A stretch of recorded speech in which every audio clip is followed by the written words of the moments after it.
Именем Аллаха Милостивого ко всем на этом свете и лишь к уверовавшим день суда. Ассаляму алейкум ва рахматуллахи ва баракату. Мир вам и милость Аллаха, мои дорогие братья и сестры в исламе, мои дорогие и уважаемые подписчики, ну и, конечно же, мои зрители. О мусульмане, так вы доверяете Аллаху? От кого и от чего вы бежите? И если суждено, боитесь умереть достойно? Если даже спрятаться в самом глубоком бункере с большим запасом продукта питания, это не спасет вас от предопределения Всевышнего Аллаха.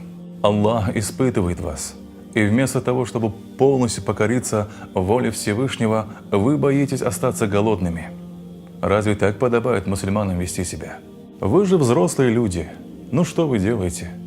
Неужели вы думаете, что ваши такие поступки спасут вас от предопределения?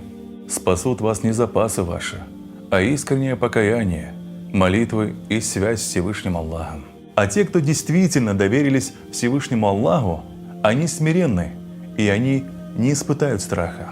От этого вируса, что постигло людей, по всему миру погибло 100 тысяч человек, плюс-минус. А вы знаете статистику мировой смертности только за этот период, за эти 2-3 месяца? Знаете ли вы, сколько людей умирают каждый день от СПИДа, от наркомании, от алкоголизма и так далее? Это десятки тысяч, а то и сотни. Вы погуглите там, я уверен, что цифры вас шокируют. О мусульмане, спасение от всяких бедств, заболеваний вашей религии. Послушайте, что говорит пророк, да благословит его Аллах и да приветствует. Если вы эти слова примете сердцем и будете в это верить, то, иншаллах, подобная ситуация это вам поможет. И если просишь, то проси у Аллаха.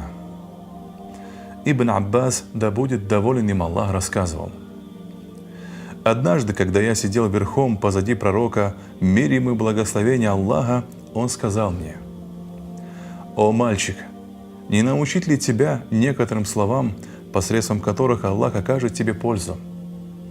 И я сказал: «Конечно». Тогда он сказал: «Помни об Аллахе, и Он будет хранить тебя. Помни об Аллахе, и ты обнаружишь Его перед собой. Вспоминай Аллаха в благоденствии, и Он узнает тебя в беде. И если захочешь попросить о чем-либо, то проси Аллаха. И если захочешь обратиться за помощью, обращайся за ней к Аллаху. И знай, что перья уже подняты от хранимой скрижали, а страницы высохли.